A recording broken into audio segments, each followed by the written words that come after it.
Hello, how are you? Having a nice time? Yeah. Everyone's been nice, haven't they? There've been no arseholes. And that is actually quite rare for a comedy night. Last night, actually, I was on with a comic. He described himself as a right-wing comic.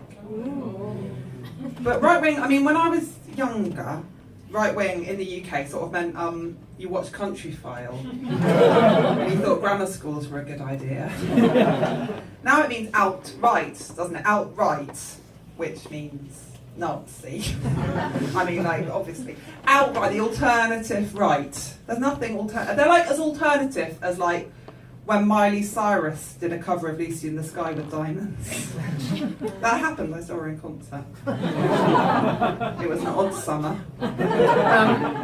No, this guy, he was an arsehole. And he made a joke. He opened by making a joke about Syrian child refugees. Now, a lot of you aren't from the UK, but we had a thing where we accepted some Syrian child refugees, and people said they couldn't possibly be children, these boys, because they had moustaches.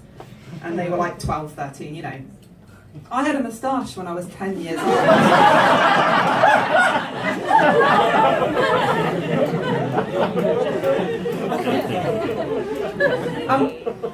My mum thought that hair removal was a bit too much for like such a young child, you know, so she bought me facial hair bleach, that's a thing. That's actually a thing. The problem is that blonde things aren't invisible. Are they?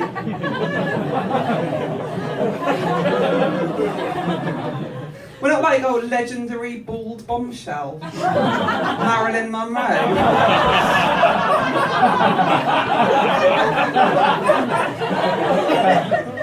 No, it was the early 90s. I was 10 years old. I was massive. I had a big, floppy, blonde moustache. I looked like Hulk Hogan.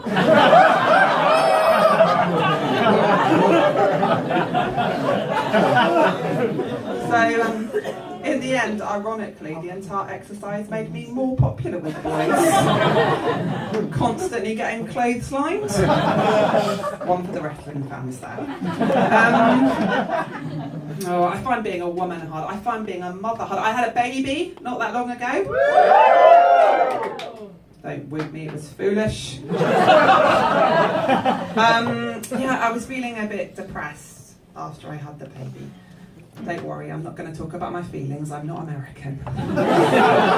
And I went to the GP and she said, I'm going to refer you to a perinatal psychiatrist.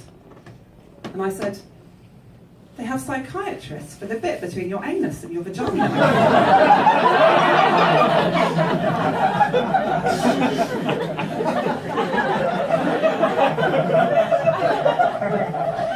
She said, no, Amy, that's your perineum. You're thinking of perineal. I said, well, can it see a psychiatrist? Because to be honest, it's fucking traumatised. Sorry, I think that joke's beneath me. I'm feeling quite a lot better now. Thank you. I went to a coffee shop this morning with my daughter. She's actually 1 year old now. I say I had a baby recently at the beginning because I want to feel a little bit better about this situation. But no, she's 1 year old and I was sitting in this coffee shop and I was feeding her a croissant. She was crying and I fed her a croissant. And there was a woman in the queue with her daughter about the same age. And she looked over at me and smiled. And I smiled back and she said, you know, it's not terribly good for them feeding them a lot of sugar. I said, oh, thank you. I said, do you know what else isn't terribly good for them? And she said, what? And I said, having a mother who's a total cunt.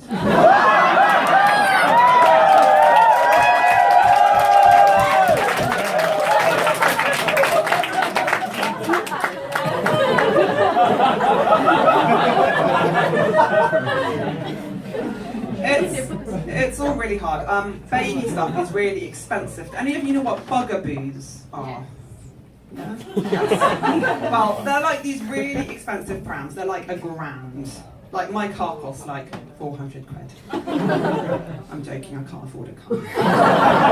And yeah, the guy, I mean, they're sort of like the Porsches of the baby equipment world. And the guys in Porsches and the little guys in Bugaboos actually have something in common. Madam, what do you think that might be? What the guys in Porsches and the little guys in Bugaboos have in common? Small penises, she said. No, madam, damn you for body shaming. No, what they've got in